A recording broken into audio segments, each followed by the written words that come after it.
Um, wow. That was... What was that? And I mean that in a good way. What was that? Sounds like it was bad, but it wasn't bad. So, welcome back to the weekly Doctor Who episode reviews that I've been doing. This week we're going to talk about It Takes You Away. I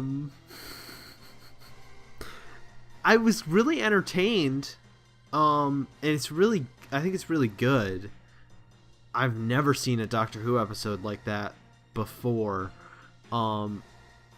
It might just be because one of my favorite YouTubers, Clever Dick Films, just released his 7th Doctor review and analysis.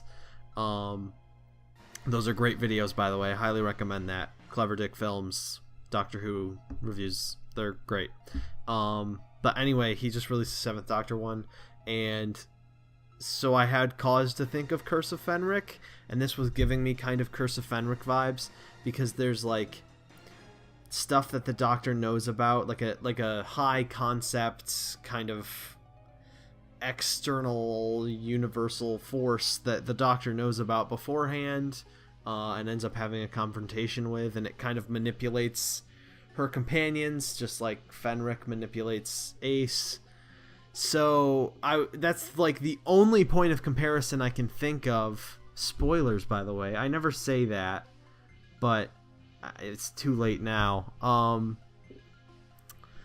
It's the only point of reference I could think of. But I mean, even those connections aren't like so strong that it's like clearly inspired by Curse of Fenric. It's its own thing. I've never seen a Doctor Who exactly like this before. I don't know what to talk about first. I'll talk about the setting first. The setting is outstanding. First of all, it's just interesting to see Doctor Who go to another place on modern day Earth that isn't, Great Britain. In this season, Sheffield. So far they've all been in Sheffield. Most seasons before this, it's been London. Though in the classic series, I guess they did it a few times, like City of Death. It doesn't really matter. I've not seen the new series do it a whole bunch. And it's very interesting because, sorry, I'm still trying to get my brain wrapped around all this. They go to Norway in 2018 as opposed to, this easily could have taken place in Britain, or it could have taken place in the near future, but it takes place now but in another country, and that's very cool. But then in equal measure, the setting of the episode being this like house was fantastic because it feels kind of claustrophobic, I guess, but also it's just a nice way to contain it. It's very interesting, and the architecture and design of those interiors was just outstanding. Those like triangle shaped rooms and the triangle shaped windows and all the triangles everywhere, it's very cool. I was hoping that would tie into it more, and maybe it doesn't. I'm just not thinking about it enough.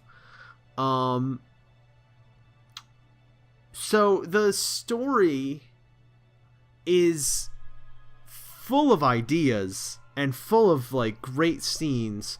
As a through line, it's really a story about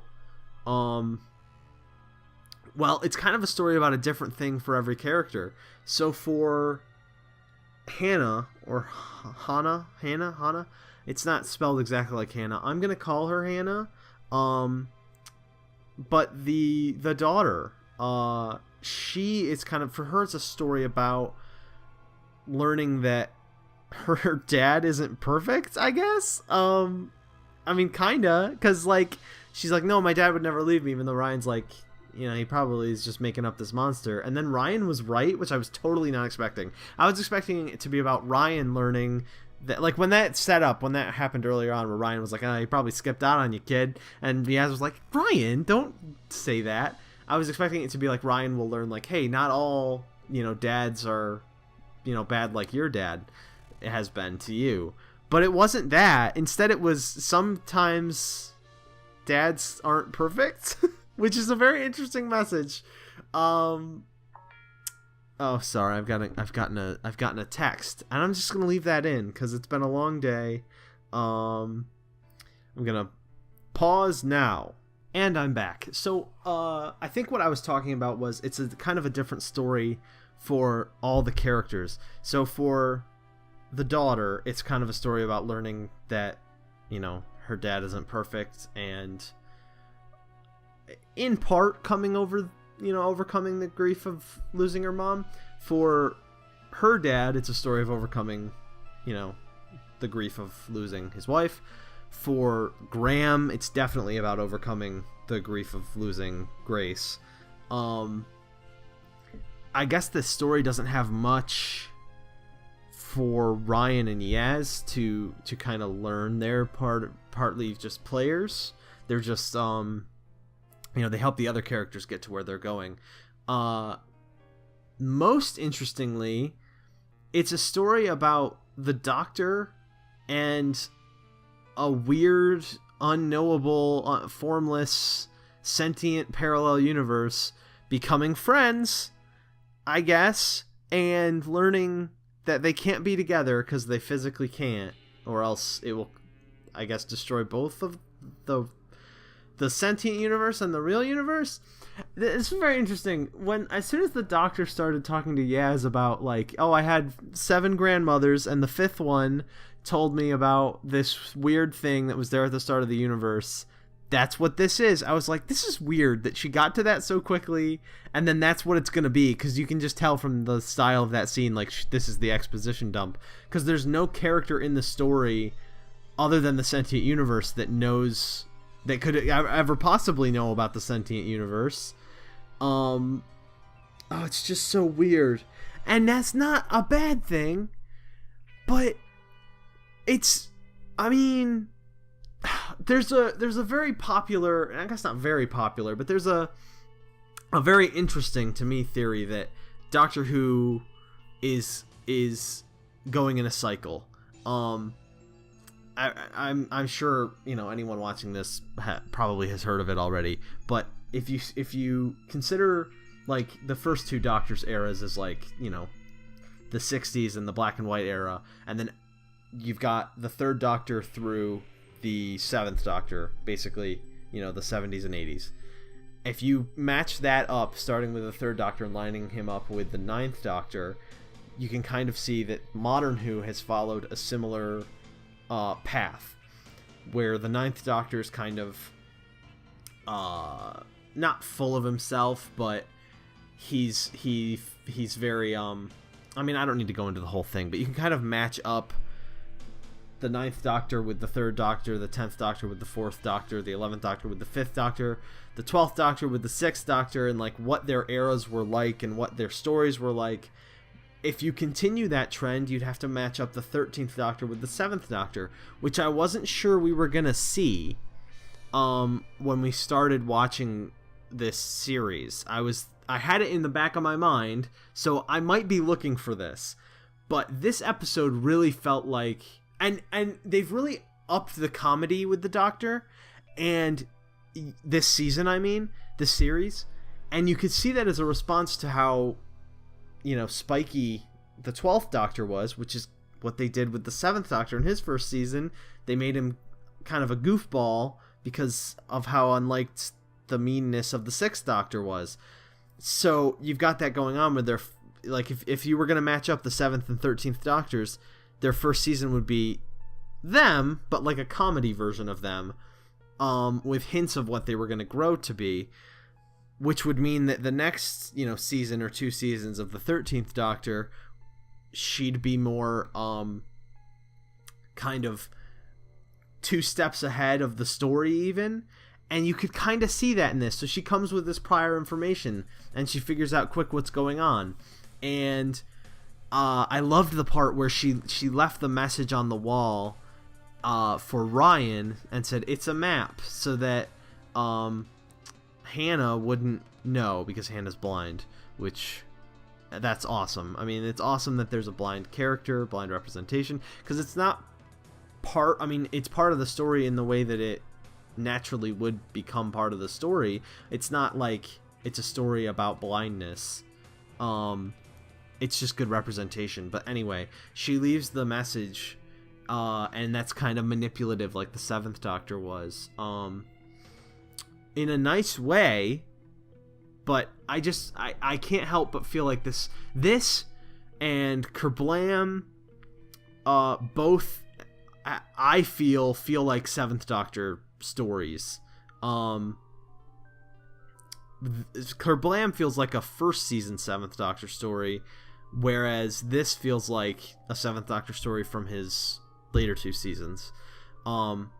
That's way off the point. I mean, I'm getting way ahead of myself here, but that's all that's in my brain. Let me try to focus up here, because I've gone so far away from the point. So the episode starts. They find the house.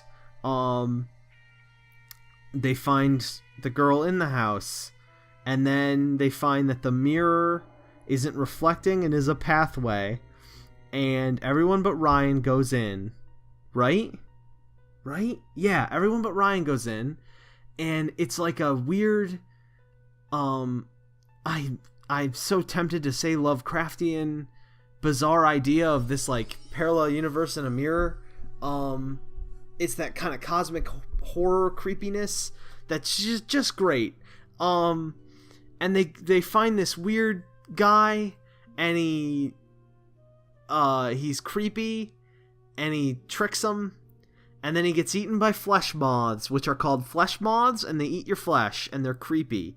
And then the Doctor and everyone but Ryan goes through the other end of the thing into a mirror dimension where everything's backwards, and you can tell because the Doctor's hair is coiffed wrong, and the father that they find, his shirt is red backwards, which is just a great visual idea. And it's not directly like stated. I mean, the Doctor says we're on the other side of the mirror, and then that's it. But all that like everything's backwards kind of thing, because it's happening to the characters, they won't notice it, but we notice it. It's very interesting. And so we learn that I'm recapping because there was so much, and so it's so weird. It's the only way I can think to keep myself on track, because my brain is like going a mile a minute. So we learn that the dad is actually abandoning his daughter for not his dead wife, but looks and acts and feels like his dead wife. Oh gosh. And then Graham finds Grace, and that was a huge moment. Like, Grace is there, and she remembers dying and how she died, and she remembers everything. I mean, she's like actually Grace in every way except for the obvious that we learn later. But I mean, she's not overtly obviously not Grace. And that moment where Graham is telling her the Doctor has this amazing machine, it's like a police box, but it's bigger on the inside, and it goes through time and space, and it's just like, you can tell Graham has been wanting to tell Grace this whole time but couldn't because she was dead, which is like a really like heartbreaking thing that now he gets the chance, but it's not really her. Like, what's a lot for him to deal with. And at the end of the episode, you can see it in his face when he's looking out back at the house before he gets in the TARDIS, which is why I'm getting ahead again, but it means so much to me.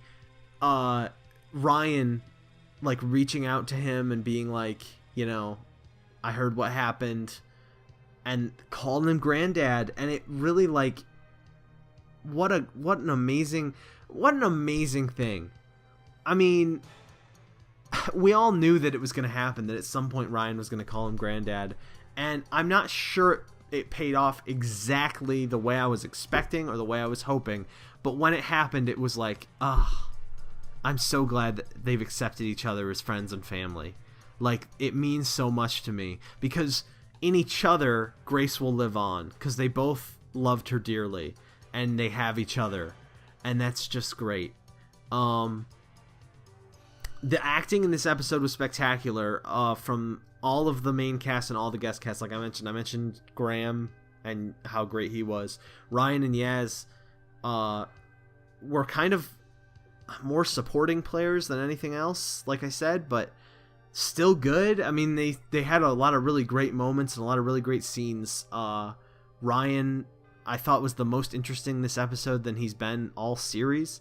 Because he was just like, he probably just lied to you. And then when he finds the speakers that are playing the monster noises, you can see on his face is like, yeah, I knew it. I haven't talked about the design of that guy in the cave much. He's so creepy and weird. It's like something out of the movie Nightbreed, if you've ever seen that.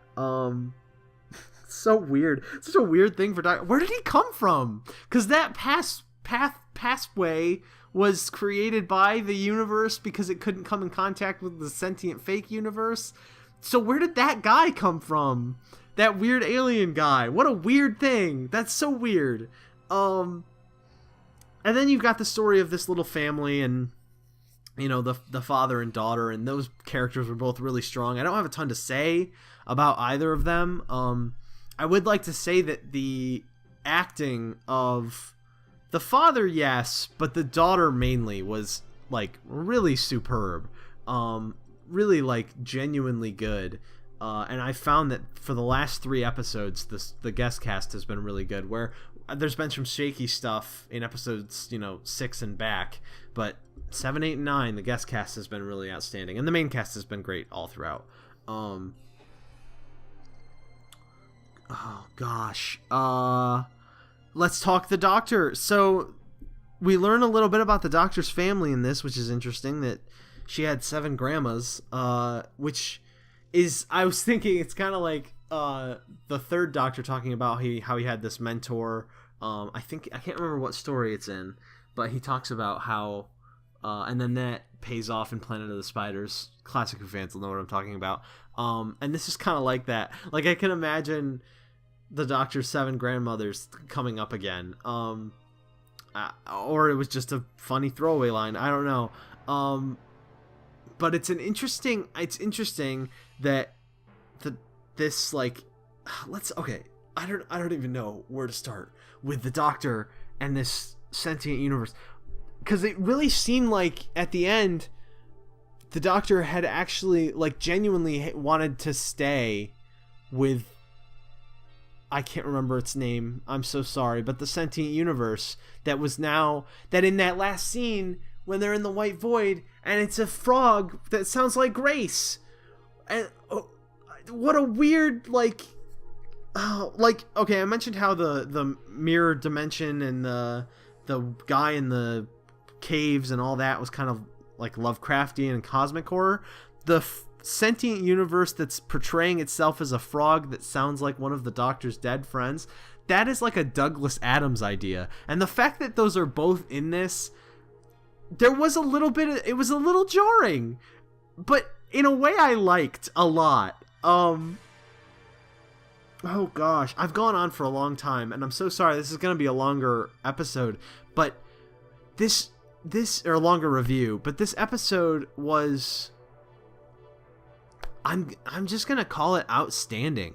Like, it looked amazing. The look of it, like I said, the design of the house and the look of everything was amazing. The acting was amazing. The music was amazing. The only, I think, issue I have with it is that the script is a little weird. Like, it's a little, and I know it's supposed to be weird, and that I love it for being weird, but it's not. I loved it as a weird piece of media. Like, it's so bizarre, and I love that Doctor Who did this, but it's not going to convince anyone who, like you can't show this to someone who's never seen Doctor Who and been like, this is Doctor Who, because it's not. This is such a weird, it's Midnight-esque, but I feel like you could show someone Midnight managed to both be weird and like a nice classic base underseas Doctor Who story. This is just the weird stuff, but that's not a bad thing, and it manages to like pull off effective, like really effective character arcs with Graham and Ryan and Graham and all that.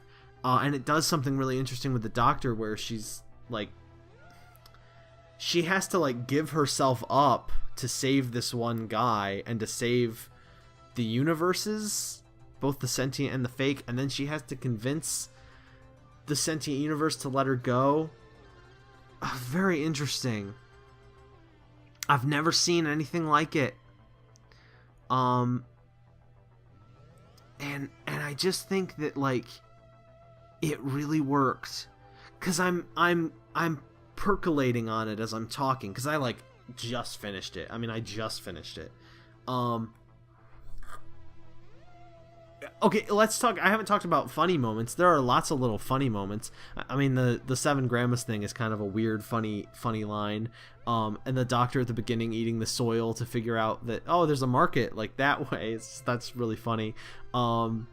Graham carries around sandwiches now, just open in his pocket, just an open sandwich in his pocket. That's amazing.